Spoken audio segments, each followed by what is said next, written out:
ইসলামী আন্দোলন যখন জামায়াতে ইসলামীর সাথে তার জোট থেকে বেরিয়ে আসে তখন যেটা ধারণা করেছিলাম সেটাই ঘটছে। ইসলামী আন্দোলনের জামায়াতের বেশ ক্ষতি করতে পারবে। মানে বেরিয়ে আসায় যে জামাতের কোনো লাভ হয়নি তা না, বেরিয়ে যাওয়ায় একটা ক্ষতি তো ভোটের দিকে আছে, অন্য আরেকটা ক্ষতিও আছে। লাভের কথা যেটা বলেছিলাম যে তুলনামূলকভাবে অন্তত রেটরিকের দিক থেকে ইসলামী আন্দোলন বাংলাদেশ জামায়াতের চাইতে অনেক বেশি কট্টর বা অনেক বেশি রক্ষণশীল ইসলামের ব্যাপারে এই পারসেপশন আছে। সেটা দেশের ডোমেস্টিক কিছু মানুষের মধ্যে তো সমস্যা তৈরি করতোই, বরং এটা সম্ভাবনা ছিল যে আন্তর্জাতিক সম্প্রদায়ের মধ্যেও অনেক বেশি প্রশ্ন তৈরি করবে। আমরা কিছুদিন আগে একটা ভিডিওতে দেখেছি জনাব তাহের ঠিক একই কথা বলছেন, যে আমেরিকানদেরকে রেফার করে যে আমেরিকা বলছে আন্দোলনের কথা, তারা তো অনেক বেশি কট্টর, অনেক বেশি রক্ষণশীল। তখন তিনি বলেছিলেন যে তারা তাদেরকে নাকি ঠিকঠাক করে আনবেন। সো অ্যাপারেন্টলি এই সুবিধাটা হচ্ছে, কিন্তু একটা বড় ক্ষতি আসলে জামাতের হবে।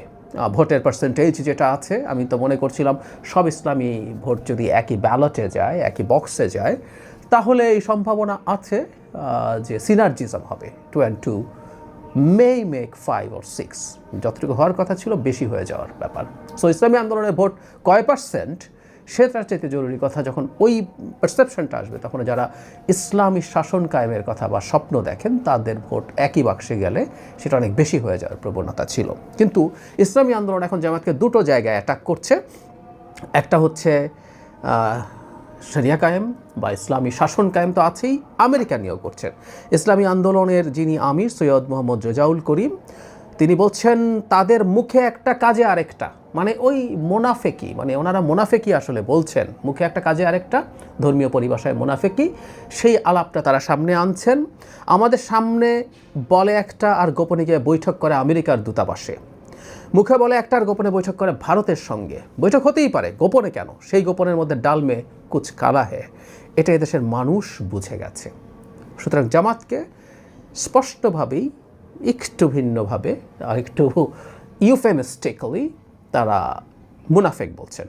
আচ্ছা, তারপর যেটা বলছেন সেটা খুবই, যেটা বলছি শরিয়ার প্রশ্ন বলছেন, আমরা চেয়েছিলাম 5 আগস্ট গণ অভ্যুত্থানের পর দেশটাকে নতুনভাবে বিনির্মাণ করব, সুন্দর এক দেশ তৈরি হবে, ইসলাম শক্তিশালী হবে, মানবতা রক্ষা পাবে। এই আশা নিয়ে আমরা, বিশেষ করে আমি, একটি সমঝোতা তৈরি করেছিলাম, ইসলামের পক্ষে একটি বক্স। তারপর তিনি বলছেন এক শ্রেণীর ক্ষমতা লোভী ইসলামের বাক্সের পরিবর্তে চাইছে বর্তমানে প্রচলিত আইনে দেশ চালাতে। তারা বলেছে ইনসাফ ভিত্তিক রাষ্ট্র কায়েম করবে। প্রচলিত নিয়মে 54 বছর দেশ চালানোর পর ইনসাফ ভিত্তিক রাষ্ট্র বাস্তবায়ন করা হয়েছে। এই নিয়মে আবার নতুন করে কিভাবে ইনসাফ ভিত্তিক রাষ্ট্র কায়েম করা যায়, এটা সম্পূর্ণ একটি ধোঁকা, মোনাফেকি।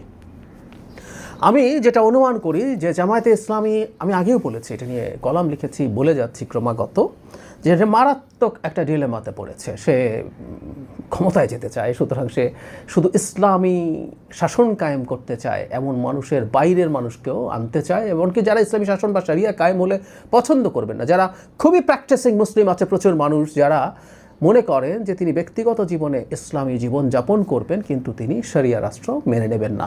ইসলামী জীবনযাপন করলে শরিয়া রাষ্ট্র মেনে নিতে হবে কিনা, সেটা ফরজ কিনা, সেসব নানান আলোচনা আছে। আমি আলোচনায় বলছি না, আমি ভোটের মানুষের পারসেপশনের কথা বলছি, ভোটারদের পারসেপশনের কথা বলছি। তো সেই মানুষগুলোকেও তারা টানতে চান, ফলে তারা খুব মুখ ফুটে শরিয়ার কথা বলতে পারছেন না। আবার শরিয়ার কথা না বলে তার যে ইসলামী ভোট ছিল, যারা ইসলামিক শাসন বা শরিয়া কায়েম করার জন্য জামায়াতকে ভোট দিতে চেয়েছিল এক সময়, দীর্ঘদিন, বছরের পর বছর তারা এই চেষ্টাটা করেছিলেন, আল্লাহর আইন চাই, সত্যকে শাসন চাই, সেই গ্রুপটারও সমস্যার মধ্যে পড়ে গেল। এবং হয় কি, মানে যখন চলছে, জামাত বলতে পারে যে আমরা তো শরিয়া কায়েম করবো না, এটা বলিনি, আমি প্রায় বলছি জামাতকে এটা ক্লিয়ার করতে হবে। কিন্তু ইসলামী আন্দোলনের মতো দল যখন তার বিভিন্ন এলাকায় স্বয়ং আমির জনাব রেজাউল করিম উনি সহ বিভিন্ন জায়গায় তাদের যারা প্রার্থী আছে, তাদের যেসব মানুষজন বিভিন্ন জায়গায় আছে, তাদের প্রচুর মুরিদ আছে, তারা যদি এই ক্যাম্পেইন চালাতে থাকে, যদি না, আমি এর তথ্য আমার কাছে নেই, কিন্তু আমি ধারণা করি বা বিশ্বাস করি এটাই যৌক্তিক যে তারা এটার বিরুদ্ধে যথেষ্ট কঠোর ক্যাম্পেইন চালিয়ে যাচ্ছেন। এই প্রচারণার ফলে জামাত আসলে এই যে তার দ্বিচারিতা, এই যে তার ভণ্ডামো, এই যে তার ধোঁকা, যিনি রেজাউল করিম সাহেব বলছেন, বাহ, আলটিমেট যে শব্দ, যে তার মুনাফিকি, এটা মানুষের কাছে ক্রমশ প্রকাশিত হতে থাকছে। ফলে ওই ভোটগুলো যেগুলো মানে যে ভোটগুলো নিশ্চিত ভেবে অন্য ভোটের দিকে হাত বাড়াতে যাচ্ছিল জামাত, তার ওই ভোট ব্যাংকে যথেষ্ট চাপ পড়ে যাওয়ার সমূহ সম্ভাবনা আছে। আমি বহুদিন একটা কথা বলেছি, শরিয়া কায়েম করা ঠিক হবে কি বেঠিক হবে, আমাদের এক্সিস্টিং কনস্টিটিউশনাল ফ্রেমওয়ার্কের মধ্যে শরিয়া কায়েম করা যায় কি না, করলে জামাতের শরিয়া কেমন, না করলে না বলা, স্পষ্টভাবে না বলা, ওই কে এসে শুনেছি বলেছি উনি আমার সামনে বলেছেন এভাবে না, স্পষ্টভাবে এই কথা বলা, এই জিনিসগুলো জামাতকে করতে হবে, করতেই হবে। এর আগ পর্যন্ত এটাই এই নির্বাচনের একটা গুরুত্বপূর্ণ পয়েন্ট হয়ে থাকবে। তারা কি করবেন না করবেন সেসব ডিফারেন্ট আলোচনা, কারণ জামায়াতে ইসলামীর সাথে একটা ইডিওলজিক্যাল ইস্যু যেহেতু সিরিয়াসলি বিল্ট ইন আছে, এই ব্যাপারে স্পষ্ট সুরাহা করতে হবে ভোটারদেরকে। প্রায় বলি ভোটারদেরকে ইনফর্মড ডিসিশন নেওয়ার সুযোগ দেবে, সব ইনফরমেশন দিয়ে, এটা দিলাম ওটা দিলাম না, এটা একটু দিলাম ওটা একটু দিলাম না, ওটা বলি নাই, অস্পষ্টতা রেখে দিলাম, এগুলো প্রত্যেকটা মুনাফিকি।